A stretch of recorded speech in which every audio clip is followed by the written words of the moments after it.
Hello people! So very exciting news today. I want to share my trying to conceive journey with you.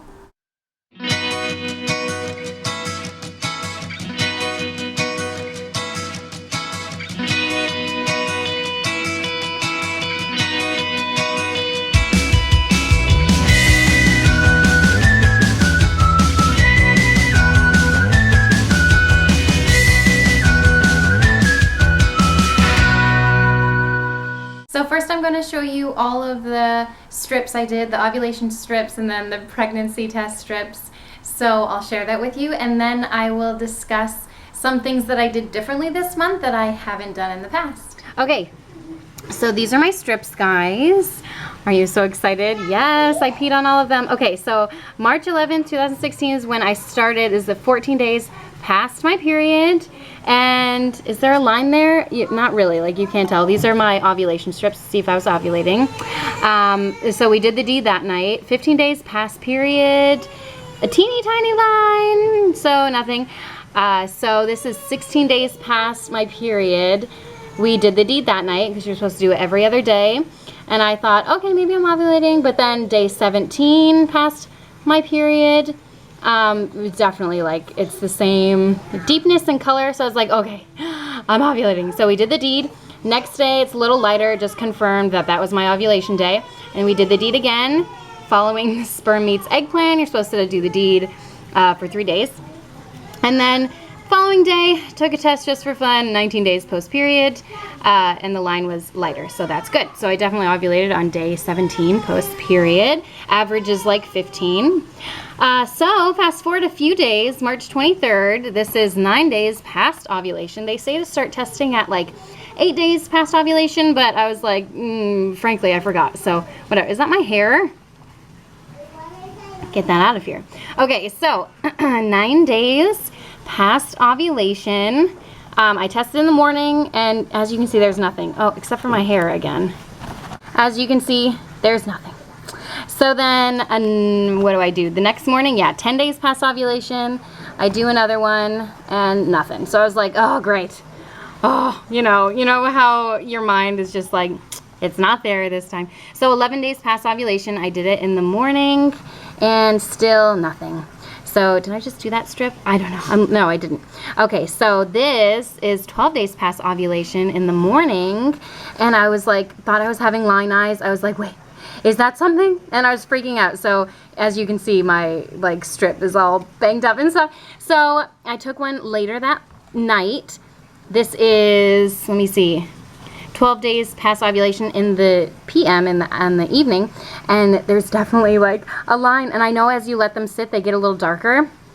So that day I was like, wait, is that a line? You know what I mean? As your mind goes crazy wondering, and when you have those line eyes, when you really want to see a line, sometimes you're like, wait, is my mind making that up? Whatever. So on Easter morning I took one, and I was like, oh my gosh, wait guys, is that a line? And I was like freaking out, and I was like, oh my gosh, do I want to tell my husband? Because I know if I tell my husband, he's going to tell everyone at Easter. So I was like, okay, wait. Let's just wait. Let's just be sure. So the next day was 14 days past ovulation. I would consider that my big fat positive because definitely there's a line there for sure. So that's when I got my big fat positive. And that's about, what did I write? 5 days past my missed period was, so this was 6 days past my missed period where I got the last line, but Easter line on March 27th was definitely a line there. So that would be considered a positive to most people. So that was 5 days past my missed period. So there's hope, even if you're like 5 days. Okay, so this month we did some things a little differently, / I did things differently, and I'm gonna share that stuff with you. But first off, I want to say that my husband and I, we haven't ever not tried to conceive, I guess. We've never used any type of birth control or anything like that. And my menstrual cycle returned when my daughter was like 11 months old or something, and she's over 2 now. So, and I'm also still breastfeeding, which it is possible. It will happen a lot of times. Once your menstrual cycle returns, you're probably ovulating. And a lot of times my husband was like, you know, since we've been trying to conceive, my husband was like, you're probably not ovulating because you're breastfeeding and you stop breastfeeding. well, look at that. My daughter is still nursing. So, first off, I want to share this quote with you. And so, like I said, we've been trying to conceive for a while, my husband was really into it. I was like kind of on the fence. I was like, let me finish my marathon and then we'll dive into it, you know. But like I said, we have never used any kind of contraceptive or anything like that. So I read this quote when it had obviously been over a year, when we weren't using any type of birth control, and I was like, okay, well, what's going on? And then I saw this quote on Facebook, and I wanted to share it with you. It says, when our wagon gets stuck in the mud, God is much more likely to assist the man who gets out to push than the man who merely raises his voice in prayer, no matter how eloquent the oration. And that just resonated so hard with me. I was like, yes, because this whole time I was like, we'll have a baby, it will happen when it happens. And then I was like, wait a minute. I read that and I was like, okay, maybe I need to do something to try to put this into motion, to try to let the universe know, let God know, whatever you believe, that this is something that I truly want. So my husband bought the strips and pregnancy tests off Amazon, and then we went to town, and you saw it took 1 month, and I was like, oh my goodness.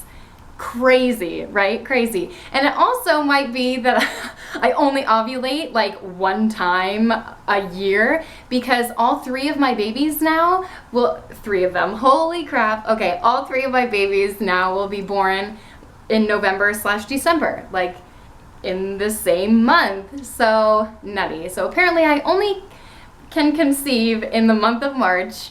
I now know for future reference. So something else that I did differently also is I took Camu powder, and I've talked about this recently in like one of the sick videos that I did.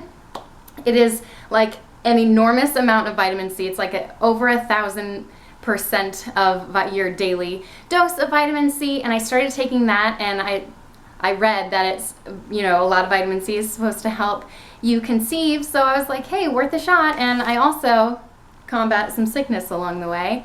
And then something else we did, obviously you heard me talk about it when I was going over the strips, is that we followed the sperm meets egg plan. Now I've heard about this plan before, but I was like, I don't want to be buying a whole bunch of crap. If you just go to the website, they literally list out the things that you need to do on the website, and it's not complicated. You don't have to buy like all the kinds of things that they have on the website. Just follow the plan. I think it's like you're supposed to do the deed or baby dance every other day of the month, and then when you know you're ovulating, you do the baby dance the day before, the day of your ovulation, and then the day after.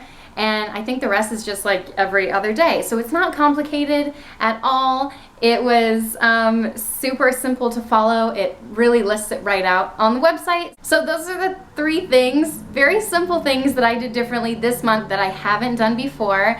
So yeah, I hope you enjoyed this video. I hope it gives you hope, and I hope you have a wonderful journey trying to conceive. I know it can be tough, but hang in there. It might not happen right away. I know this, and you probably know this too. It's challenging and sometimes just downright hard, but it will happen eventually for you. I hope that it does, and I'll be sending baby dust your way. Thank you guys so much for watching. If you haven't already, please subscribe to my channel. I would love to have you around, and I'll see you next time. Bye. Guys, watch this. She has a booger in her nose. Watch this. You got a boogie in your nose. Oh. Lena, you're an animal.